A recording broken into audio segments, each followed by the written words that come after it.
Hello and welcome. I'm Mindy Joyce, CEO of Sugarfly Marketing, and I wanted to take this opportunity today to put together a quick clip because we were able to place one of our clients in the New York Times today. So I wanted to actually talk a little bit about PR because obviously PR is one of the things Sugarfly does. But we have some tips we think that might be helpful for PR agencies or even brands who are handling PR in-house. So I wanted to run through just a few tips, and before we do, maybe talk a little bit about how PR has changed.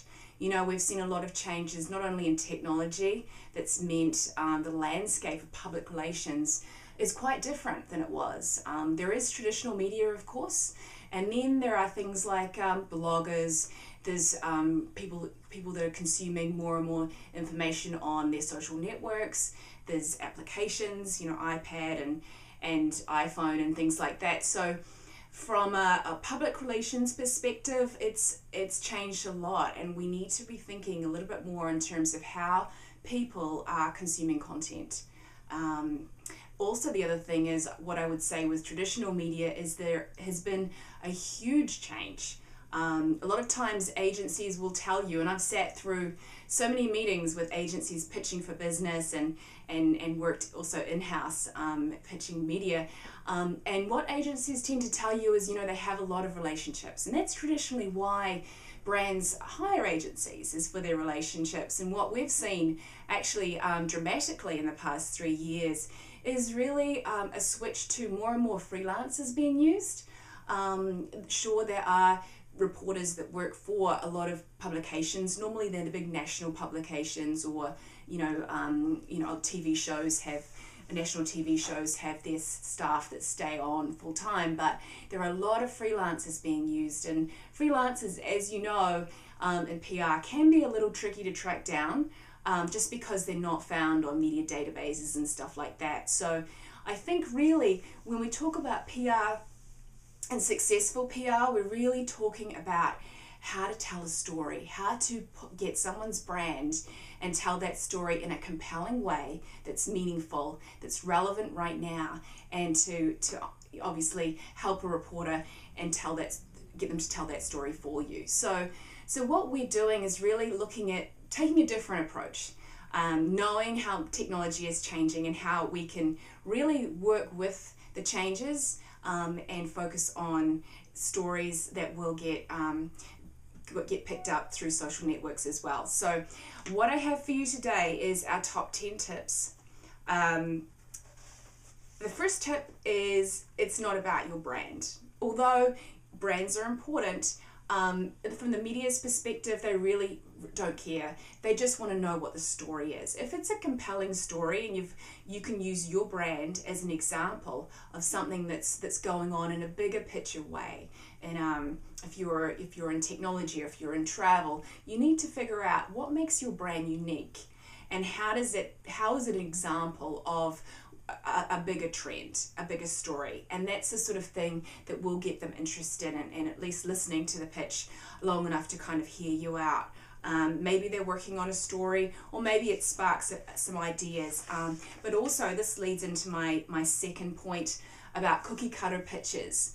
Now, cookie cutter pitches are a waste of time. And this is where you create a pitch and you send it out to, 10, 15, 100 media, on one particular angle. And honestly, what we do at Sugarfly is really focus in on who are the target media, who are we trying to reach based on who is the audience that brand is trying to target on a consumer level or a business level. And then figure out of those people, how can we create customized pitches to each particular person based on what they've written about in the past, what they're known for, the kinds of brands they cover. You really want to get away from cookie cutter pitches. You really want to focus on very smart, individualized, customized pitches, and that's really the way to go. Be able to provide one spokesperson and 3 sources. And what do I mean by this? Okay, obviously you're going to have your spokesperson, but having 3 sources. Now, sources are people that use the product or service. They could be your client's customers, people that really are advocates of the brand. And whenever you see a really good segment on TV or you see a great article, they always put it into more of a personal perspective, and it's a personal story about somebody that has overcome a challenge by using that product or whatever. These are what we call nuggets. These are golden. You want to have 3 people or situations like this that you can kind of tap into and bring to life and show the journalist, we have these people, they're ready to speak to you should you need them. So those are the kinds of things, and if you can get that kind of placement, that is really what you're aiming for. Have your data points on hand and ready to go. So what does this mean? Media love data, and it's if you can get data that supports your story and really helps you get helps your story kind of tell your story a little bit better, then that's golden. You really want to have surveys, data done ahead of time. So if you are thinking about pitching a particular storyline down the track, start now, figure out what data you need to back that up and actually produce that data, whether you have to go to a research company or whether you can do it in-house with users or people of the website or whatever may be you're doing the story on. Let's talk a moment about exclusives, and exclusives are something that can be really beneficial if they're well done. You can take a storyline, obviously, and many of you I'm sure do this, and pitch it to your #1 journalist on your target list. You want to make sure that exclusive pitch is really top class. You're going to have data points, you're going to have sources, you're going to have all the reasons why this is the right time to cover this story now. You need to be really prepared and really buttoned up with exclusives, but they can work very well at leaking out a story firsthand, and then you can start going to all of the other media around it. So they can work really well. Sometimes when you are pitching, they will say, well, can I have this as an exclusive? Who else are you pitching? And I would say probably, if it's a good publication, it's probably worth your while to not talk to anybody else and to let them have that exclusive. Press releases are a waste of time if you want coverage. I know a lot of people still use press releases, and they were useful in a different day and age when the media landscape was completely different. Press releases, in my opinion, are actually a turn-off to media. I feel like once you've told that story to 1 million pieces and it goes to 500 sites on the internet, it's no longer really a story. See, the value of PR is really having a great story told by a quality publication with a top class, well-known journalist. I mean, it doesn't get any better than that. That story is not going to come from a press release. It's going to come from a pitch. So the only reasons to use press releases, in my opinion, are if you are, you're looking for SEO purposes, in which case I would consult with an SEO expert. And then the other reason, obviously, if you are a publicly traded company and you are releasing news that could, impact the share price, then obviously, there are reasons to issue press releases. But other than that, I would say I would not focus on press releases at all, and I would really focus more strategically on hunting down the right media, telling the right stories. The next tip is know the last 5 stories the reporter covered. Why do you want to do this? Well, when you're calling a reporter or emailing them, you really want to know whether they've just covered that story. You're going to look totally stupid if you contact them and they've just covered it. So my advice is to go and look.